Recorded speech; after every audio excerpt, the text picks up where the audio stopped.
Dans la vie, certaines personnes se dépassent pendant que d'autres se font dépasser. Bienvenue sur Obsession Progression, le podcast des compétiteurs qui sont obsessifs de l'amélioration.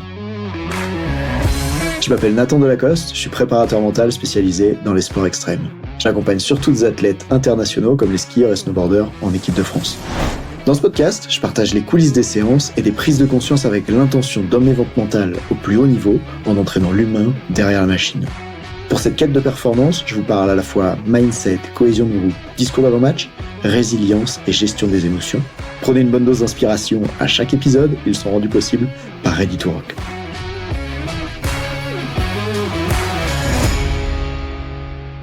Arrête de jouer pour ne pas perdre, joue pour gagner. J'ai envie de te parler maintenant de ce sujet qui me saoule parce que je viens de finir un coaching avec un athlète, ou plutôt un débrief d'après-compétition, et ça m'énerve. Ça m'énerve de pas avoir réussi à faire passer ce message-là avant, et surtout ça m'énerve de constater cet état d'esprit. Ça m'énerve contre moi de pas avoir réussi à le transmettre plus tôt, et ça m'énerve pour lui, parce que cet athlète, en adoptant l'état d'esprit qu'il a eu, il est juste en train de se tirer une balle dans le pied énorme, de s'entraîner toutes les semaines pour être performant à son sport sans prendre de plaisir et de se faire souffrir tout seul. Alors je t'explique.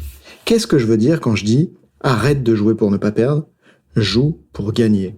Là, il s'agit de un des athlètes que j'accompagne en escrime, mais j'aurais te donné d'autres exemples pour t'en parler et je pense que le plus clair pour démarrer, c'est dur de démarrer parce que j'ai trop d'exemples en tête, on va prendre celui, tu vois, de l'escrime pour démarrer. Donc, cet athlète-là, en compétition, ce qui lui est arrivé, c'est que quand il menait, donc dans les phases de poule, par exemple, pour gagner, il faut arriver à 5 points, et donc quand il menait 4-3 ou 4-2, à ce moment-là, dans sa tête, il passe en mode « fais pas de conneries ». Il passe en mode « sois rigoureux, ne fais pas d'erreur ». Et là, d'un coup, son comportement sur la piste change. Il arrête de jouer pour aller marquer, il joue pour que, d'ailleurs on dit il tire en escrime, il joue pour que l'autre fasse une erreur et que lui, il puisse le piéger pendant son erreur.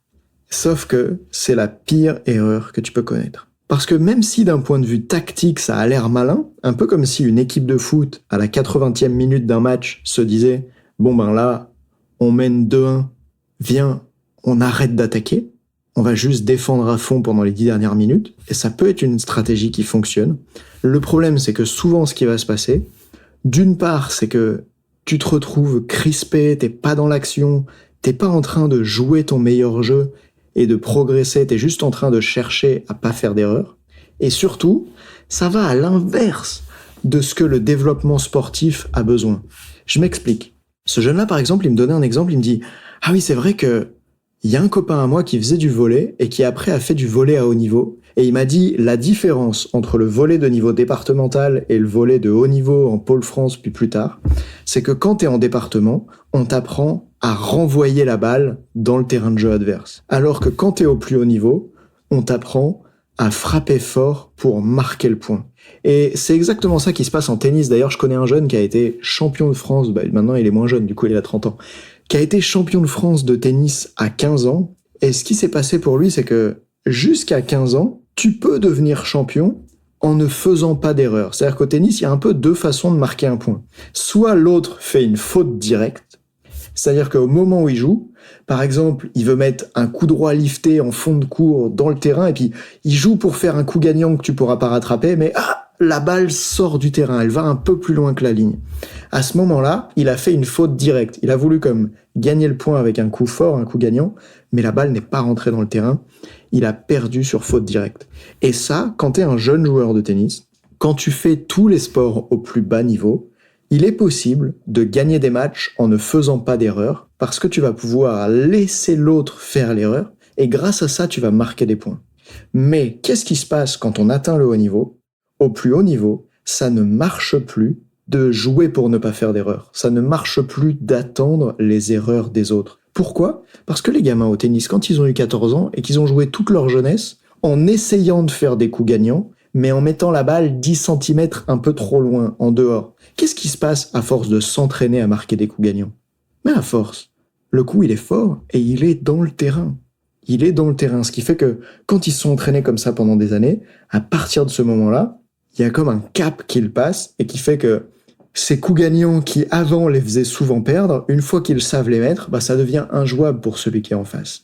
Et là, c'est ça aussi qui se passe en escrime au plus haut niveau. Il m'a donné une super analogie, l'athlète que j'accompagne. Il m'a dit, tu vois, au plus haut niveau, là, quand à la compète de ce week-end, je risque de tomber contre des mecs qui ont fait les Jeux Olympiques, il me dit, contre ces gens-là, si tu bouges pas, c'est comme s'il y avait un sniper face à toi et que tu ne bouges pas. Si t'es immobile, t'as aucune chance. Et il a bien compris à ce moment-là que, en jouant à un plus bas niveau, il est possible que les mecs en face de lui soient tellement maladroits ou peu entraînés que, en attendant qu'il fasse un mauvais démarrage, en attendant qu'il joue un mauvais coup, il va pouvoir faire une riposte, marquer le point. En fait, il va pouvoir les piéger sur une erreur qu'il ferait. Sauf qu'il a compris que au plus haut niveau, il pourrait plus faire ça. Il m'a dit, si je suis immobile 2 secondes contre quelqu'un qui a fait les Jeux Olympiques, son niveau est tellement extraterrestre par rapport à moi que c'est sûr, il va me toucher. Et c'est là que ça me saoule, du coup, de l'entendre jouer dans le week-end en disant « Ah, surtout, fais pas de conneries ». C'est que du coup, il est extrêmement centré sur le résultat en mode à court terme, là, pour gagner ce match maintenant, il faut que je fasse pas de conneries, alors que ce n'est pas du tout le chemin qui mène au haut niveau.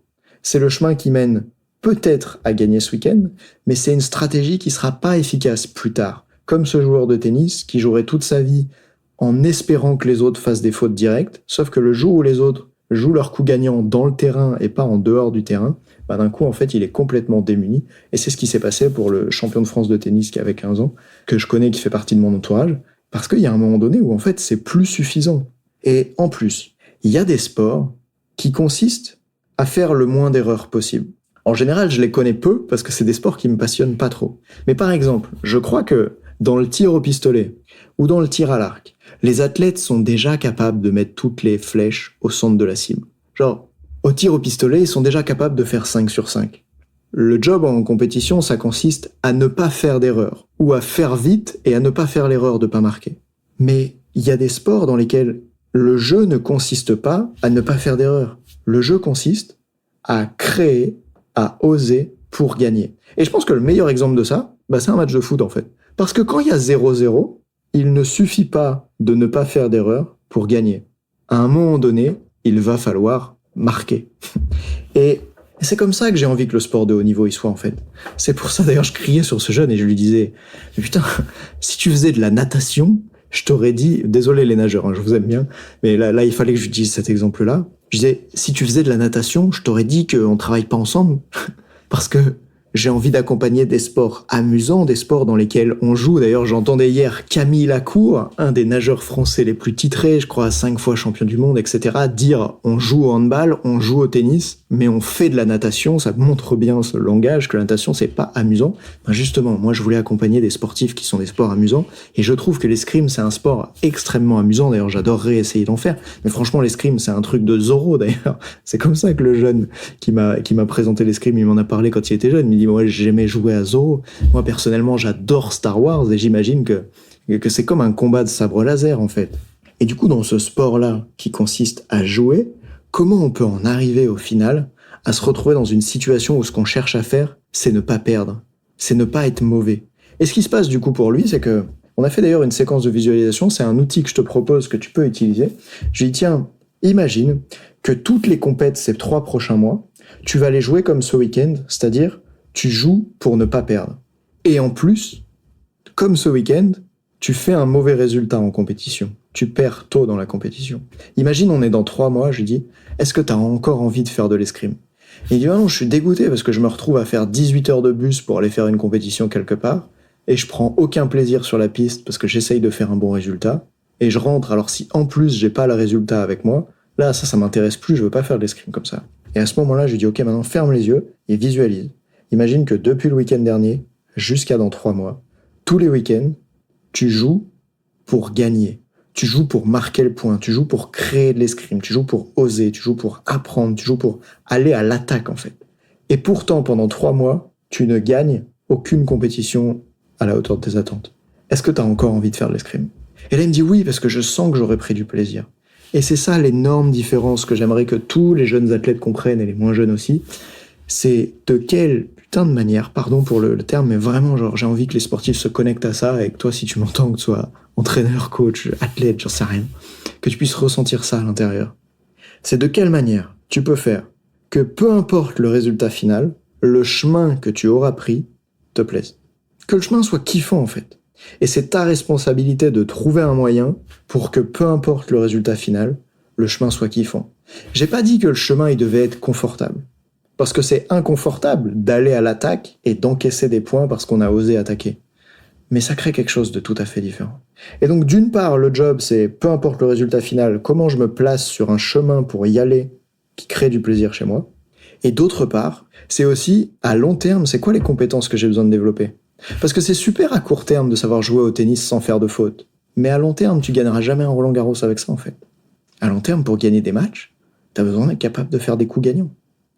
D'ailleurs, moi, à mon niveau au tennis, je me souviens quand je jouais, en fait, quand t'es nul au service, ton job au service, et peut-être que c'est la meilleure démonstration de tout ça du coup, ton job au service, c'est juste de mettre la balle dans le carré, parce que quand tu sais pas bien servir, c'est déjà tellement difficile que si tu arrives au tennis à servir sans faire de faute, bah déjà c'est super, t'as réussi à mettre la balle de l'autre côté.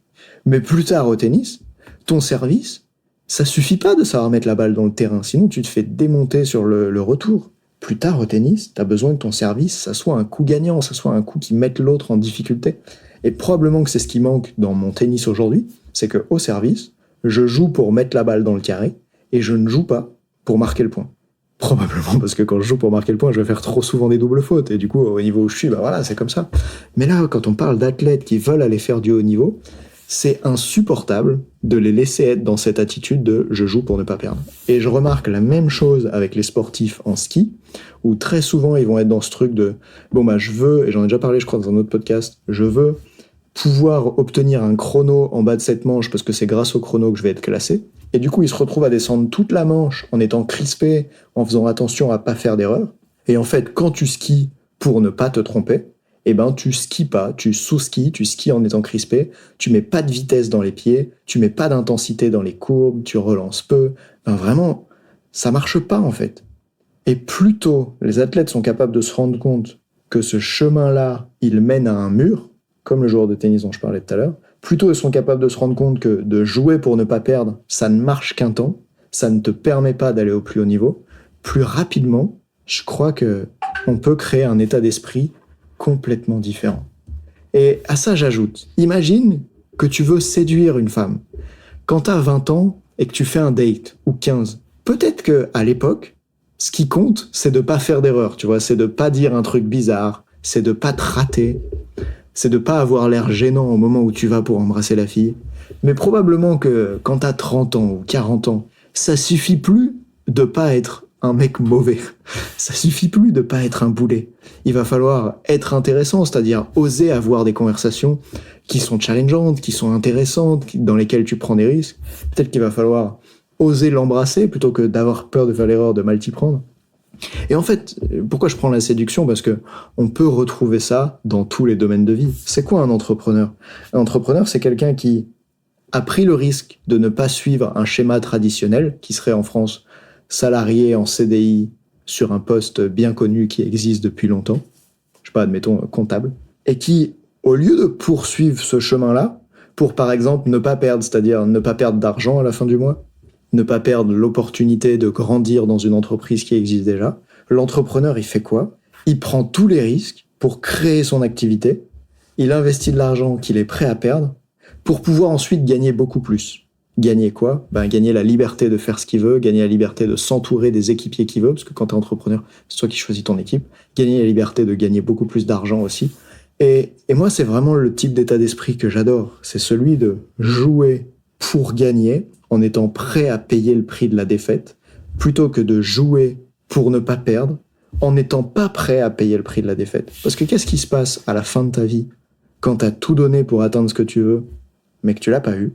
Il n'y a pas cette forme de regret qui est là. Et puis il y avait cette forme de plaisir sur le chemin, parce que t'as fait ce qui te plaisait, ce que t'aimais. Ben oui, parce que le jeune dont je te parle en escrime, comment tu crois qu'il aime faire de l'escrime ? Tu crois qu'il aime jouer à l'escrime pour ne pas faire d'erreur ?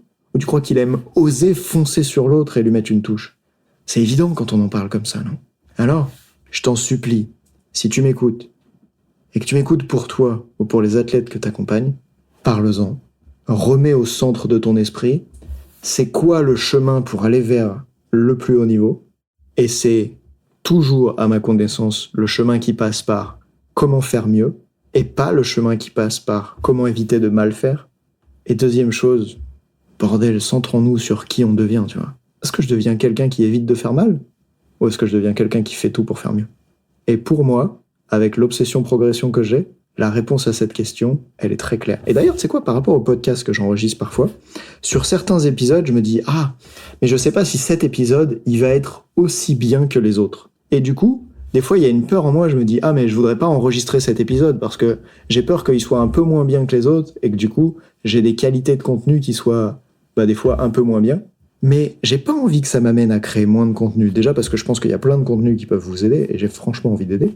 Mais surtout parce que ce qui va m'aider à devenir un meilleur podcasteur, meilleur en prise de parole en public, meilleur pour le prochain TEDx que je ferai après celui que j'ai déjà fait, meilleur pour quoi que ce soit, c'est de communiquer de la façon que je le fais maintenant avec toi et d'essayer de faire mieux à chaque fois.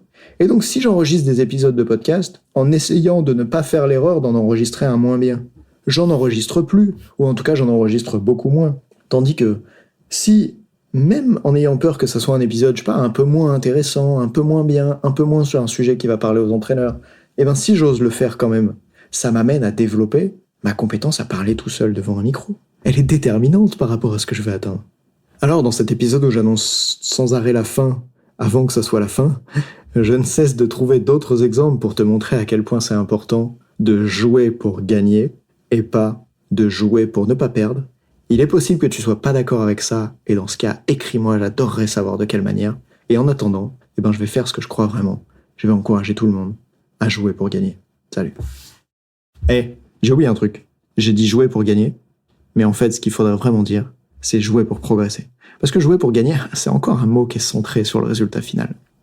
Donc je crois que ce que je devrais dire, c'est arrêter de jouer pour ne pas perdre, jouer pour kiffer et devenir meilleur à ce que vous faites. Salut.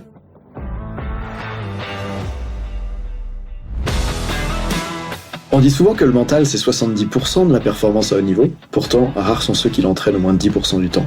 En écoutant jusqu'ici, t'as donné à la dimension mentale un peu plus de la place qu'elle mérite chaque semaine. Bien joué.